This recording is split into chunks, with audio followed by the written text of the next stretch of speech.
Ahora sí, buenas noches. Sí. Gracias al sonidista. Bueno, muchas gracias. Mati, ¿se fue Mati? No, entonces, muchas gracias por la alabanza, la verdad que fue un momento muy lindo, la verdad que un momento hermoso. Siempre que podemos tomarnos el tiempo para alabar al Señor, ya sea en congregación o solo, siempre es una oportunidad para agradecer. También muchas gracias por la invitación que me extendieron, gracias a Mateo. La realidad es que es la primera vez que hablo fuera de mi iglesia local, así que es un placer para mí poder hacerlo frente a ustedes. Gracias Hugo por la oración, va a venir bien. Así que cuando me pidieron que tomara la palabra, me dijeron que estaban viendo, o que por lo menos querían ver, el tema de los deberes cristianos, los deberes de la vida o de la nueva vida en Cristo. Y realmente es un tema bastante amplio, porque hay muchísimo para hablar, y de hecho hay múltiples pasajes en los que podemos encontrar que la Biblia, en nuestras traducciones, tiene como título los deberes del cristiano, los deberes de la nueva vida, las responsabilidades unos con otros. Y para darles algunos tenemos Romanos 12 y 13, Colosenses 3, Timoteo 5, Hebreos 13. Y la verdad es que sería como muy extenso pasar por cada uno de ellos. Y pensaba, ¿cómo es una forma buena de ordenar los deberes en nuestra vida? ¿No? ¿Cómo poner una lista de prioridades, de alguna manera? ¿Cuáles son la brújula a seguir? Y me pareció que una buena forma de empezar a ver esto lo podemos encontrar en el libro de los Hechos, si me acompañan en la lectura, en el libro de los Hechos capítulo 2. Vamos a encontrar un momento en la historia de nuestros primeros hermanos en Cristo, los tiempos de la iglesia primitiva. Como ustedes saben, cuando Jesús ascendió a los cielos, después de haber resucitado, quedaron los apóstoles y muchos de los hermanos que le habían visto resucitado se empezaron a congregar, se empezaron a juntar y a partir de ahí empezaron a hablar acerca del Señor. Y uno de los momentos, digamos, bisagra, es este pasaje que está en el capítulo de Hechos, versículo 43 al 47, que dice: y sobrevino temor a toda persona, y muchas maravillas y señales eran hechas por los apóstoles. Todos los que habían creído estaban juntos y tenían en común todas las cosas, y vendían sus propiedades y sus bienes y lo repartían a todos según la necesidad de cada uno. Y perseverando unánimes cada día en el templo y partiendo el pan en las casas, comían juntos con alegría y sencillez de corazón, alabando a Dios y teniendo favor con todo el pueblo. Y el Señor añadía cada día a la iglesia los que habían de ser salvos. Y me pareció muy interesante este pasaje, porque acá vemos, en un pequeño momento de la historia, cómo la iglesia se construye y crece. Y me pareció que el eje fundamental del deber del creyente en la iglesia y en nuestra vida tiene que ser la edificación de la iglesia. La edificación de nuestros hermanos, la edificación también de nuestra vida espiritual y también, de alguna manera, si se quiere, la edificación en expansión del Evangelio. Como dice, y el Señor cada día agregaba a los que iban de ser salvos. Entonces, ¿cuáles son las cosas que de alguna manera son claves en la edificación de la iglesia?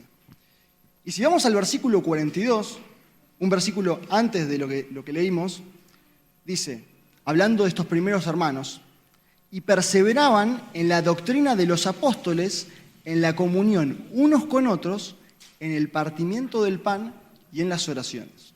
Y acá tenemos cuatro aspectos, 4 ámbitos en los que nosotros podemos edificar a la iglesia. Entonces, vamos a empezar primero con lo que es la doctrina de los apóstoles. La doctrina de los apóstoles era lo que los apóstoles enseñaban, ¿no? Y los apóstoles habían estado 3 años con Jesús, aprendiendo de su palabra, aprendiendo de sus enseñanzas directamente con Él, habían aprendido de sus obras, habían tomado ejemplo de lo que Él hacía y lo que Él decía, y además también tenían una instrucción, por ser judíos, en el Antiguo Testamento. Entonces tenían un bagaje general de lo que hoy nosotros llamamos la Biblia. Entonces, cuando habla de la doctrina de los apóstoles, está hablando justamente de lo que nosotros tenemos en nuestras Biblias.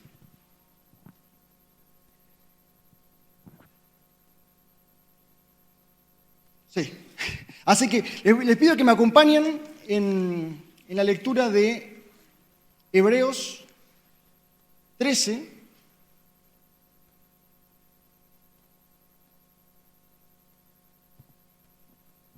Hebreos 13, versículo 9. Obviamente, como decimos, ¿no? Siendo esta la doctrina el fundamento, ¿no? ¿Cierto? La Biblia el fundamento, la base por la cual nosotros organizamos todo lo demás, y siendo justamente las palabras, la suma de las palabras de Jesús, este es, digamos, sin duda, podríamos decirlo, en el ámbito de la edificación de la iglesia son los planos, ¿no? Son la guía que vamos a tener en esta edificación. Y vemos en el versículo 9 de Hebreos, dice: no os dejéis llevar de doctrinas diversas y extrañas, porque buena cosa es afirmar el corazón con la gracia, no con viandas que nunca aprovecharon a los que se han ocupado de ellas. Y me parece que es importante justamente empezar por acá, y me gusta porque la Biblia cita primero, la doctrina de los apóstoles. Acá hay jóvenes, acá hay gente, digamos, de todas las edades, y los que tienen más experiencia nos pueden decir que si no nos basamos en esto, realmente no nos queda mucho. No nos queda nada, básicamente. Si no ponemos énfasis en el estudio de los planos, si se quiere, de las instrucciones que el Señor nos ha dado para construir nuestra vida y la iglesia, bueno, realmente no hay mucho más que hacer. Si nosotros estamos pensando cuáles son nuestros deberes, ¿dónde buscarlos si no es en la propia palabra de Dios? ¿No es cierto? Pero bueno, continuando con el siguiente punto, hablábamos de la doctrina de los apóstoles y la comunión unos con otros. Y buscaba, digamos, de alguna manera de ejemplificar qué es la comunión. Cuando hablamos de comunión, creo que una forma de describirlo, de alguna manera que lo entendamos, porque a veces esas palabras antiguas, ¿viste?, se nos hacen difíciles. Y creo que es la unión de personas, ¿no?, como las que estamos acá, con algo en común. ¿Y qué es aquello que nos une particularmente a los creyentes, a los cristianos, si no es las mismas enseñanzas de Jesús, el mismo amor por el Señor, el mismo mensaje del Evangelio? Entonces, si pensamos en que lo que nos pone en común son las palabras del Señor, cuando Él dijo: en esto conocerán todos que son mis discípulos, si tuvieren amor unos con otros, debemos confiar que Él sabe cuál es el mejor camino a seguir. Colosenses 3:14 dice: el amor es el vínculo perfecto. ¿No es cierto? Y si vamos a 1 Corintios 13:4 dice: el amor es benigno. Porque pensaba, si hablamos de la comunión unos con otros, si hablamos del amor, ¿qué es amar al otro? Uno, en el ámbito de la pareja, a veces, esta vez se lo imagina más, porque tenemos este ideal romántico que nos enseña la cultura, pero cuando hablamos de amar al hermano, de amar a la persona que tenemos al lado, en el banco, en la iglesia, en la reunión de jóvenes, en la mesa cuando comamos, que la verdad que huele rico, así que apuremos. ¿Qué es eso? Bueno, la Biblia dice que el amor es benigno, y si buscamos el significado de benigno podemos encontrar que la idea es ser oportuno en el favor al prójimo. Y vamos a desglosarlo eso, ¿no?, porque tal vez suena como medio complicado. Pero básicamente es tomarse el tiempo y considerar el tiempo de hacerle un bien al otro. Sabemos que el amor, como también lo explica en 1 Corintios 13, no busca lo propio. Entonces estamos hablando de hacer un favor al otro sin esperar nada a cambio. Cuando nos ponemos a pensar, suena lindo, pero cuando vemos el contexto en el que estamos en el mundo, a veces no es tan fácil. Porque muchas veces el mundo no nos enseña eso. De hecho, todo lo contrario. Que el amor es cuánto puedo sacar yo del otro, ¿no? En cuanto a satisfacción, en cuanto a felicidad. Y cuando esas cosas se acaban, el amor se acaba. Pero la Biblia nos dice que el amor nunca deja de ser. Entonces, ¿cómo es esto? Bueno, es un fruto del Espíritu Santo, ¿no? Es algo que el Espíritu Santo pone en cada uno de nosotros, en aquellos que hemos creído en el Señor Jesucristo. Y además del fruto del Espíritu Santo, uno de los frutos del Espíritu Santo, que es el amor, el Espíritu Santo también nos equipa con dones espirituales.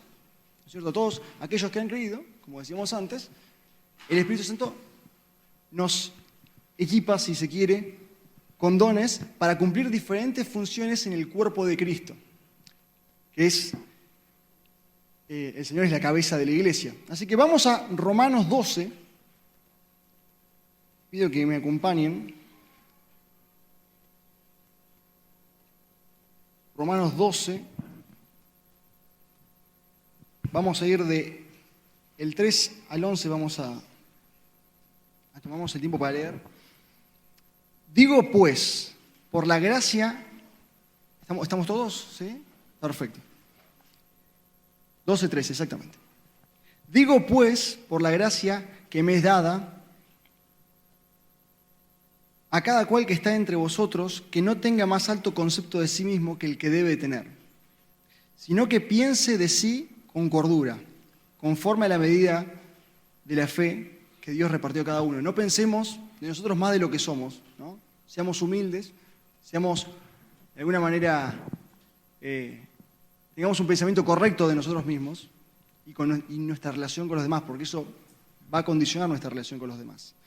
Porque de la manera que en un cuerpo tenemos muchos miembros, pero no todos los miembros tienen la misma función, así nosotros, siendo muchos, somos un cuerpo en Cristo, y todos miembros los unos de los otros. De manera que teniendo diferentes dones, según la gracia que nos es dada, si el de profecía, conforme a la medida de la fe, o si de servicio, en servir, o el que enseña, en la enseñanza, el que exhorta, en la exhortación, el que reparte con liberalidad, el que preside con solicitud, el que hace misericordia con alegría. Y agrega, ¿no?, con lo que veníamos diciendo, el amor sea sin fingimiento. Aborreced lo malo, seguid lo bueno. Amaos los unos a los otros con amor fraternal, en cuanto a honra, prefiriéndose los unos a los otros, prefiriendo al prójimo de alguna manera. En lo que requiere diligencia, esto tiene que ver con lo que hay que hacer rápidamente, no perezosos, fervientes en espíritu, sirviendo al Señor. Entonces, en la iglesia, las diferentes personas, desde el momento en el que creímos, desde el momento que formamos parte de esta iglesia, o de la iglesia que sea, ¿no?, hay una función que cumplir. Desde el que preside, como Mati, desde el que de alguna manera está delante de la congregación, como anciano, desde aquellos que sirven a los hermanos desde la cocina, puede ser la música, incluso puede ser recibir a las personas en la puerta, desde el que limpia, desde lo que sea, todos cumplimos una función en servicio del otro. Y esta es una de las cosas en las cuales edificamos a los demás. Porque cuando obramos en el don del Espíritu Santo, es más que solamente limpiar, es más que solamente enseñar, es más que solamente presidir, es más que solamente cocinar. Es un bien que le hacemos al otro. Y cuando eso está guiado por el Espíritu Santo, Yo no sé, estoy seguro que los que tienen más experiencia lo han visto. Yo lo he visto. Cuando obramos en el Espíritu Santo, incluso algo que pueda ser una nimiedad o algo muy chiquito como darle un vaso de agua a alguien, puede tener un efecto que no nos imaginamos, porque es el Espíritu Santo quien hace la obra. Y por eso es tan importante reconocer lo que podemos entender en esto como las herramientas por las cuales edificamos a la iglesia. ¿No es cierto? El material, si se quiere, si podemos hacer como una especie de símbolo, es el amor. Y las herramientas que tenemos, que nos da el Espíritu Santo, son estos dones, son estas cosas que podemos hacer por el otro desinteresadamente. Y así es como vamos, de alguna manera, tomando dimensión de cómo es la construcción de la iglesia. Vamos a seguir adelante. Una consulta. ¿Hasta qué hora tengo? Está bien. Ya saben, si se duermen, quéjense con Hugo. Muy bien. Antes de seguir adelante, vamos a leer Hebreos 13 rápidamente para ir también, de alguna manera, entendiendo que esto es algo que la Biblia nos anima una y otra vez. Hebreos 13, 1 al 3 dice: permanezca el amor fraternal. No se olviden de la hospitalidad, porque por ella algunos, sin saberlo, hospedaron ángeles. Acuérdense de los presos como si estuviesen presos juntamente con ellos, y de los maltratados, como también vosotros estás en el cuerpo. Entonces, siempre recordando con amor a aquellos que están pasando por necesidades, pensando unos por otros. Todas estas ideas son parte de el espíritu que tenemos que tener para la edificación de la iglesia. Es parte del deber que tenemos que tener unos con otros. Vamos a continuar. Habíamos hablado, haciendo, digamos, los diferentes puntos, la doctrina de los apóstoles, hablamos de la comunión unos con otros, hablamos del partimiento del pan. Y cuando hablamos del partimiento del pan estamos hablando principalmente de congregarnos. Los hermanos en aquel entonces principalmente se congregaban, esa era la única reunión que había en aquel entonces, la única reunión que tenían, principalmente porque eran perseguidos, entonces no se podían dar el lujo de juntarse como lo hacemos hoy en día libremente, gracias a Dios, que nos podemos juntar un sábado, el domingo, podemos juntarnos también en la semana. Ellos, por precaución, se juntaban una vez a lo esencial, que es la cena del Señor. Y acá encontramos algo muy importante, porque si vamos a Hebreos 10, 25, dice, Hebreos 10, 25, no dejando de congregarnos como algunos tienen por costumbre, sino exhortándonos, y tanto más cuanto ven que aquel día se acerca. Y hablamos de la cena del Señor. Cuando el Señor instituye la cena, dice: hagan esto en memoria de mí hasta que yo venga, ¿no? Y acá lo dice, sabiendo que este día está cada vez más cerca.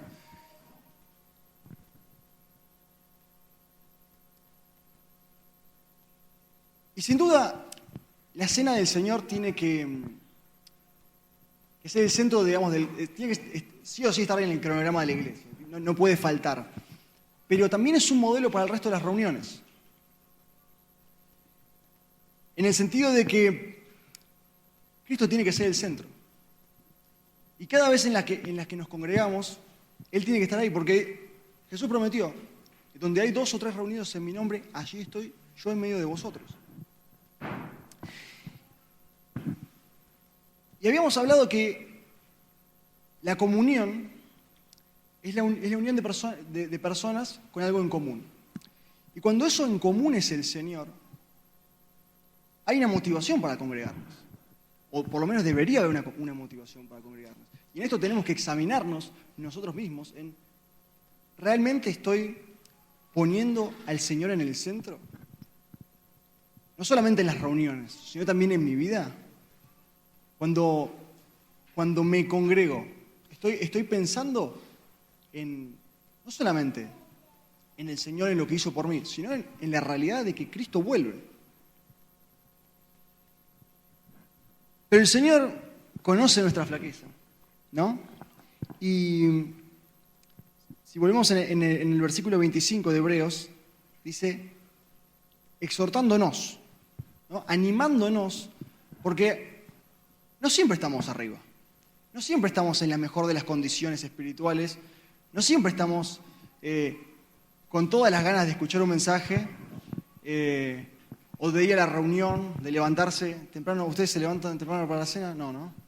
Qué suerte, bien ahí. Gloria a Dios. Pero a veces el hecho de pasar la inercia, ¿no? De estar, viste, qué sé yo, en tu casa, cómodo, calentito, ahora que se vino el frío, tener que salir y venir.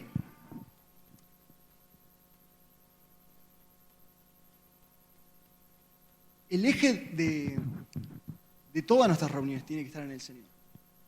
Y cuando ponemos eso y entendemos la realidad de que Cristo viene,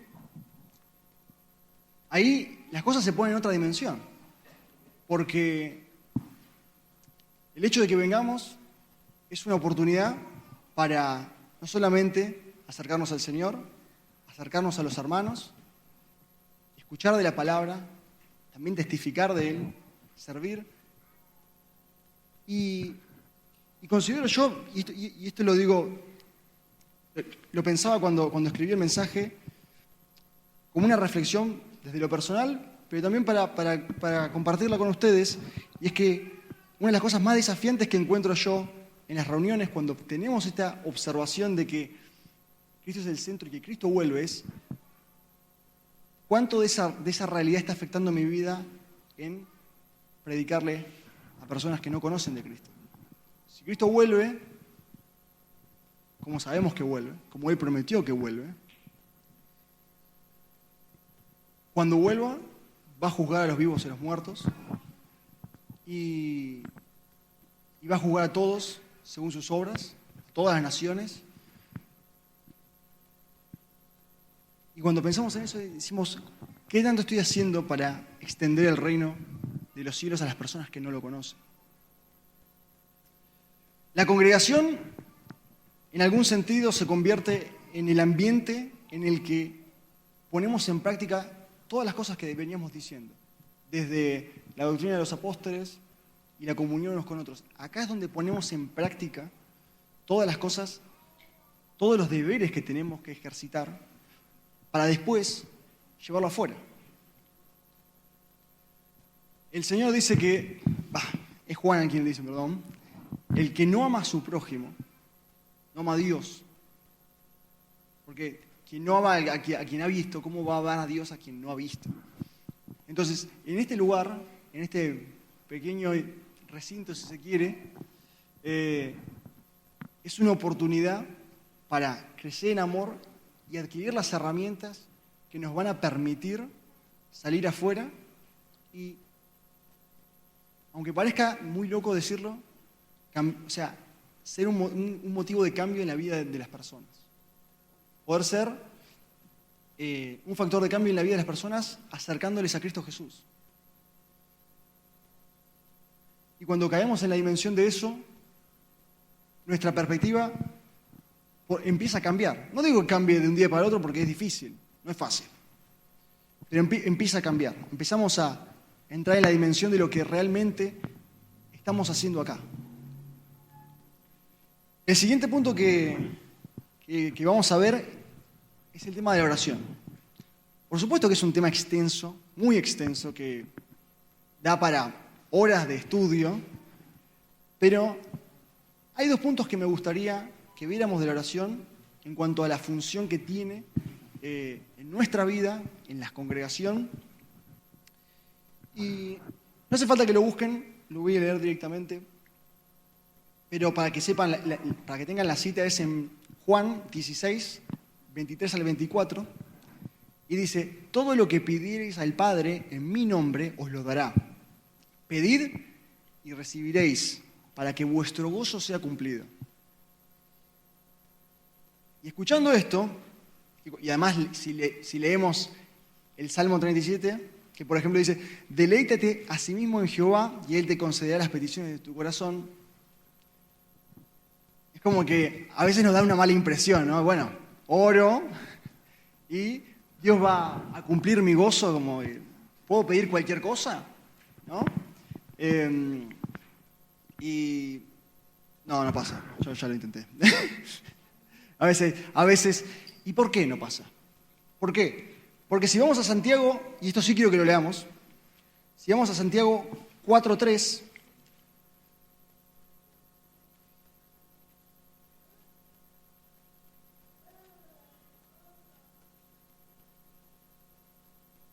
Santiago 4:3 dice, pedís y no recibís porque pedís mal para gastar en vuestros deleites.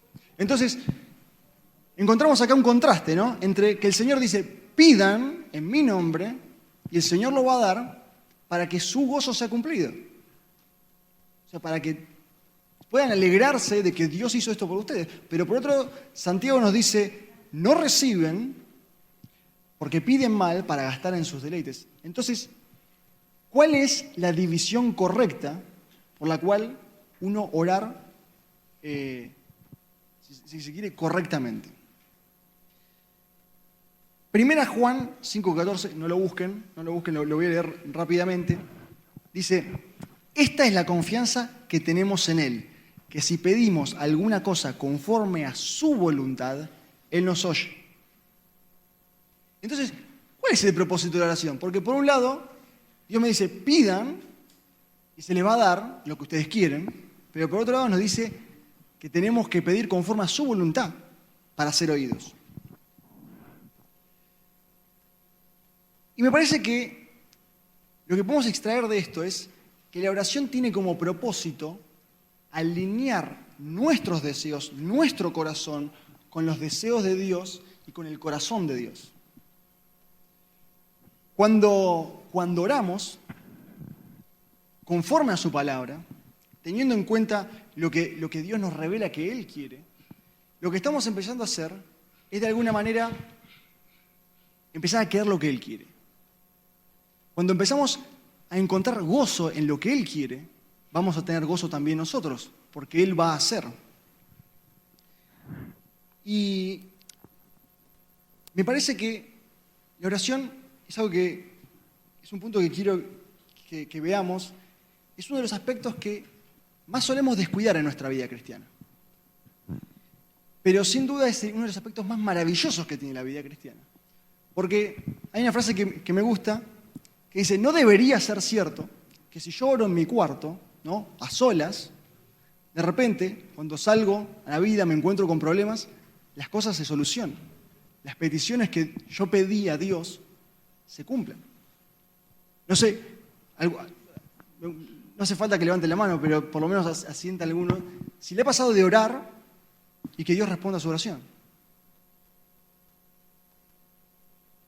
Y si no hubiese un Dios escuchando en nuestra habitación, en nuestra cámara secreta, no debería ser cierto.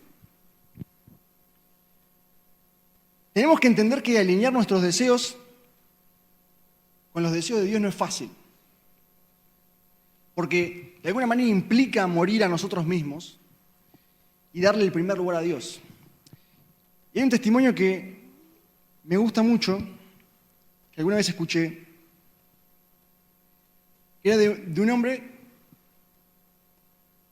que le habían pasado ciertas circunstancias en la vida. Había personas a las que les costaba perdonar, o por lo menos él creía haber perdonado, y tomó el ejercicio de decir, leyendo cuando el Señor dice, oren por los que los persiguen y bendigan a los que los maldicen. ¿Recuerdan este pasaje? Bien. Tomando esto como ejemplo, dijo, ¿puedo orar yo por las personas que me dañaron en el pasado? Y se dio cuenta que no podía. Se dio cuenta que decía, si yo oro por esas personas, las voy a bendecir. Y la realidad es que no quiero. Entonces se tomó el ejercicio de empezar a orar por las personas que le habían dañado. Y al principio costó, no fue fácil. Pero conforme fue pasando el tiempo, Dios empezó a orar su corazón.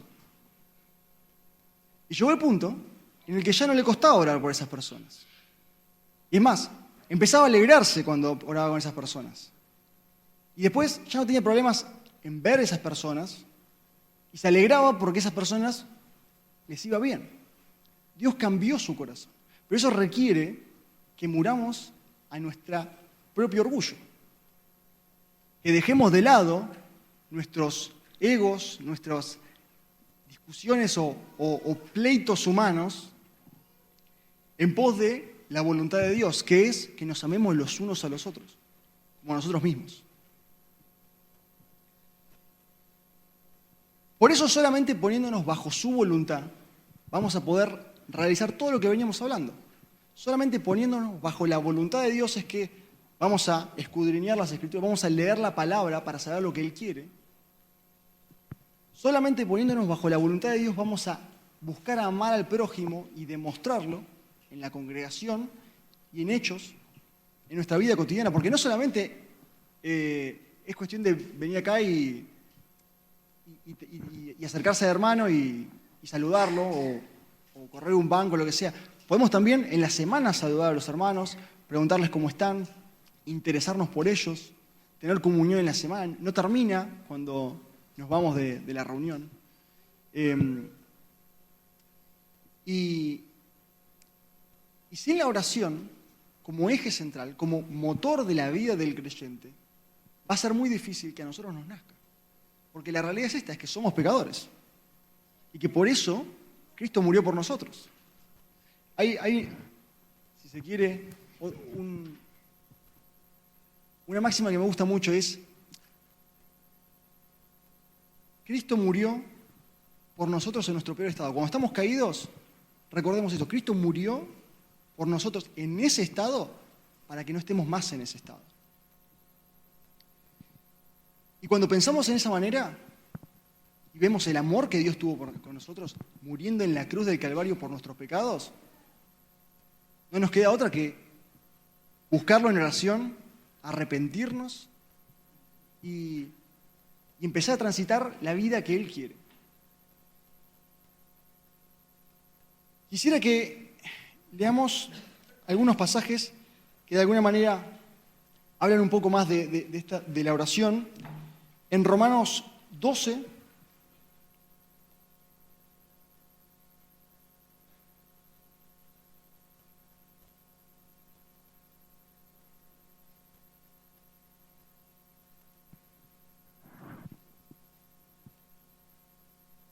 versículo 12, dice: gozaos en la esperanza, sufridos en la tribulación, constantes en la oración.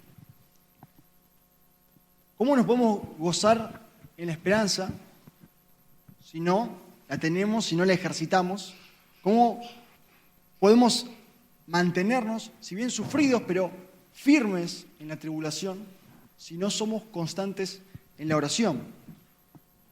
Si vamos de vuelta, permítame leerlo porque como son algunos pasajes tomados, entonces lo voy a leer yo directamente, no hace falta que lo busquen.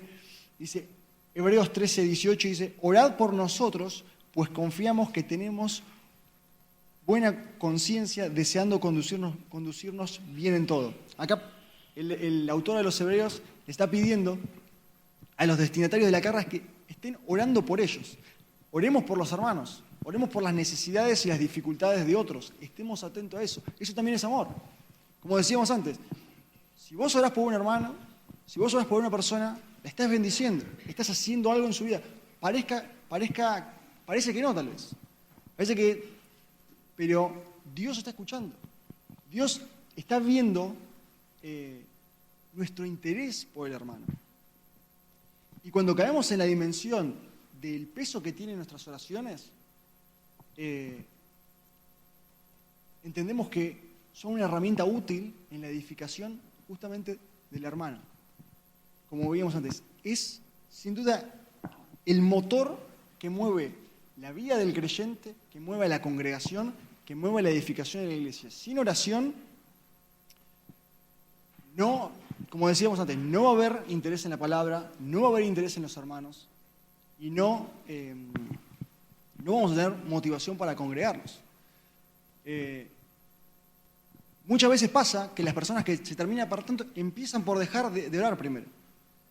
Primero dejan de orar, después dejan la palabra, después dejan de congregarse y terminan por no tener nada en común con la iglesia de Cristo. Entonces, es una advertencia para cada uno de nosotros el velar y ser constantes en la oración. Ahora bien, hablando de los deberes del cristiano, hay algunos puntos más que los vamos a pasar muy rápido porque me parece que son para otro público, pero si vamos a 1 Timoteo vamos a hablarlo muy por arriba. 1 Timoteo 5 habla sobre el trato de los ancianos, cómo debemos tratar al anciano en cuanto a honra, en cuanto a incluso a corrección en casos extremos, pero creo que no es el caso, ¿no? Tenemos un buen anciano, así que... pero sí en cuanto a honra, en cuanto a reconocimiento. También tenemos el cuidado de las viudas, y es interesante que la relevancia que tiene el mandato bíblico en aquella época donde las mujeres que quedaban viudas, que no tenían hijos, eran parias sociales. Nosotros hoy en día tenemos una sociedad que mal, que uno puede quejarse de muchas cosas, pero tenemos un montón de beneficios a nivel social que permiten a personas que pasan por ciertas circunstancias en su vida poder seguir adelante. Pero en aquel entonces, si una mujer quedaba viuda y no tenía hijos, quedaba en la extrema pobreza, prácticamente sin esperanza. Y acá la Biblia nos enseña a cuidar de esas mujeres. Y es más, creo que podemos extenderlo, y como podemos ver en Santiago, este me gustaría que me acompañen a leerlo porque es un pasaje que me gusta mucho. Santiago 1, 26 al 27. A veces escuchamos la frase de que Jesús no es una religión, es una relación. ¿La han escuchado alguna vez esa frase? Y si bien es cierta que nuestra relación con Jesús es, ahí va la redundancia, una relación, si leemos acá, dice: si alguno se cree religioso entre vosotros y no refrena su lengua, sino que engaña su corazón, la religión del tal es vana. La religión pura y sin mácula delante de Dios el Padre es esta: visitar a los huérfanos y a las viudas en sus tribulaciones y guardarse sin mancha del mundo. ¿Y qué tienen todas estas cosas que estamos viendo en común? Es la importancia de preocuparse por el otro, sin esperar nada a cambio, porque la realidad es que en aquel entonces una viuda, como les decía recién, o un huérfano, poco podían devolverle a aquellas personas que hicieran un bien por ellos. Y este es un ejemplo del amor que tenemos que tener unos por otros. Yo no sé cómo se dan las dinámicas acá en la iglesia, por supuesto que no vengo, digamos, para decirles que tal vez están haciendo todo mal, no es mi intención. Sencillamente es exponer lo que dice la palabra, pero sí, como dice Pablo en el último versículo del capítulo 12 de 1 Corintios, hay dones muy buenos, hay cosas muy buenas en la vida espiritual, pero hay un camino más excelente, y ese es el amor. Y ese es el camino por el cual construimos todo lo demás. Porque uno puede tener todos los dones, puede saber hablar perfecto, y no importa nada si no tenemos amor. Y ese es de alguna manera, el hilo conductor de todo lo anteriormente dicho. Otro pasaje que me gustaría ver rápidamente, no hace falta que lo busquen, lo comento para que extender un poco más esta visión de los deberes cristianos. En Colosenses 3, del 18 al 21, habla de vuelta acerca de los matrimonios y del trato entre cónyuges y con los hijos. Del versículo 22 al capítulo 4, versículo 1, podríamos decir que habla de las relaciones laborales entre empleados y empleadores, ¿no? Cómo la vida del creyente también afecta a los espacios fuera de la iglesia, ¿no? Como decíamos antes, todo lo que hacemos acá es una práctica para lo que vamos a hacer afuera. No podemos ser una persona acá y una persona afuera, ¿no? Sino que todo es parte de eso. Porque, de alguna manera, lo que estamos haciendo es construir, cuando estamos acá, cuando bendecimos al hermano, cuando oramos por el hermano, cuando le acercamos una palabra, un versículo al hermano en la semana, o porque sabemos que está pasando por una dificultad, lo que estamos haciendo es edificar para arriba, si se quiere. Lo podemos resumir de esa manera. Cuando predicamos y damos testimonio afuera, estamos expandiéndonos de manera horizontal. Y estos dos son los dos ejes, ¿no?, en los que tenemos que construir. Y ahora sí, para terminar, como decíamos, ¿no?, y como veníamos hablando, el deber del creyente está en la edificación de la iglesia. ¿Cuáles son los puntos en los cuales edificamos a la iglesia? Decíamos, la palabra, que son los planos por los cuales, y las instrucciones por las cuales Dios nos manda y por las cuales podemos aprender lo que Él quiere. La comunión unos con otros en amor, que constituyen, digamos, junto con los dones, las herramientas por las cuales le hacemos bien y edificamos a los hermanos. El partimiento del pan o el congregarnos como el ámbito en el que ponemos en práctica todas las cosas que vemos en la palabra y que constituyen justamente el amor. Y por último, la oración, que es el motor, y quiero recalcar esto, que es el motor que mueve todo lo anterior que veníamos hablando. Sin oración, poco nos queda y poco se va a sostener de lo que hagamos. Porque la única forma de crecer y de avanzar en la vida del cristiano, del creyente, es aferrándonos a la vid que es Cristo y dependiendo enteramente de Él. Y esto no se hace sin oración.